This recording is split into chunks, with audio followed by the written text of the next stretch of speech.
Vous parliez de manifeste pour le spectacle Lieu d'être. Vous pouvez nous expliquer un petit peu? Un manifeste, c'est quelque chose qui se crée en acte déjà. Donc, lieu d'être va se fabriquer dans des quartiers qui ne sont pas forcément des beaux quartiers et qui va amener dans ce quartier-là un spectacle qui va être étonnant à premier abord, évidemment, puisqu'il s'agit de danseurs au milieu d'habitants et d'habitants au milieu de danseurs. Et que tout ce monde-là, en fait, devient une sorte de peuple en soi et fabrique un spectacle. Le d'être, c'est pour en fait que le populaire s'approprie la culture.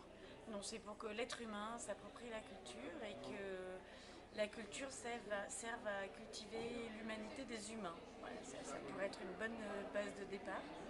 Si ça peut servir à ça, c'est formidable, ça sert à ça d'ailleurs. Vous l'aviez fait à Lyon, vous l'avez fait à Rion.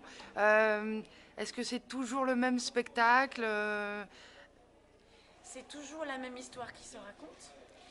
On ne peut pas dire que ce soit toujours le même spectacle, même si c'est toujours la même trame. C'est-à-dire que maintenant, le spectacle, il est créé, il existe, mais à chaque lieu a son histoire différente, chaque lieu a ses habitants différents, et donc à chaque fois se recréent des histoires complètement différentes, même si la trame du spectacle reste la même.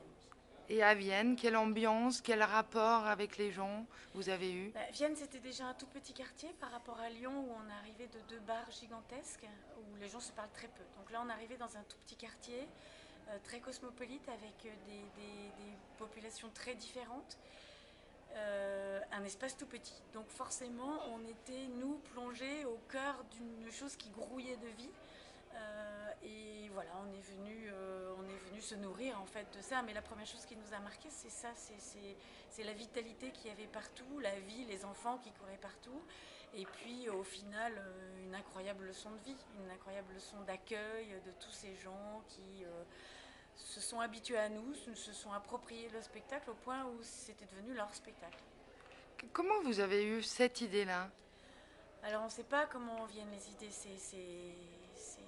je sais pas, j'ai mis 50 ans peut-être ou 48 ans à avoir cette idée-là, cette envie-là. C'est progressivement dans une démarche artistique où plus ça va, plus on va à la rencontre des gens, moins on a envie d'être juste dans un théâtre noir avec quelques personnes et se dire que c'est juste un tout petit pourcentage de la population.